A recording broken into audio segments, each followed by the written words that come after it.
मी 4th year BMS student आहे आणि आज आपण पेशंटवर जो नी रिफ्लेक्स आहे तो कसा चेक करता ते पाहणार आहोत। तर आज आपल्याकडे पेशंट आहे जे की 45 इयर ओल्ड मावशी आहेत।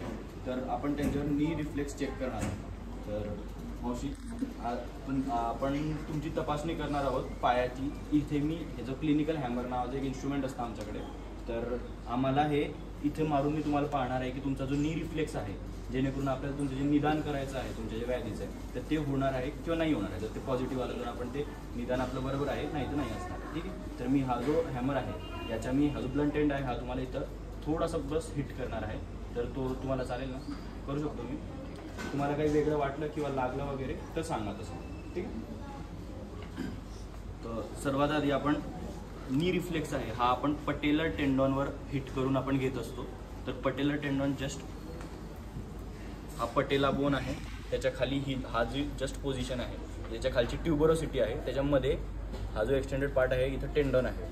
तर जस्ट आपण हा जो ब्लंट एंड आहे जो की आपण पॉवरफुली हिट करू शकतो थोडासा, तर पेशंटला न हर्ट होईल ह्या पद्धतीने मारून सण आपण जस्ट रिफ्लेक्स चेक करणार आहोत। तर ह्या रिफ्लेक्समध्ये जर आपला पाय फ्लेक्स झाला तर म्हणजे असं जर अप पोझिशनमध्ये मूव्ह झाला तर तो आपण म्हणतो की बुवा रिफ्लेक्स बरोबर आहे, आणि जर तो नसला तर तो डिमिनिश्ड असं आपण म्हणणार आहोत किंवा ॲबसेंट म्हणणार आहोत। आणि जर तो एकदम जास्त असा फुटबॉलला किक करण्यासारखा जर झाला तर तो एक्झॅजरेटेड रिफ्लेक्स असणार आहे। आणि जर त्याच्यानंतर जर तो थरथर कापत राहिला पाय तर आपण त्याला क्लोनिक रिफ्लेक्स म्हणून म्हणणार आहोत, जो की ग्रेड 4 आहे।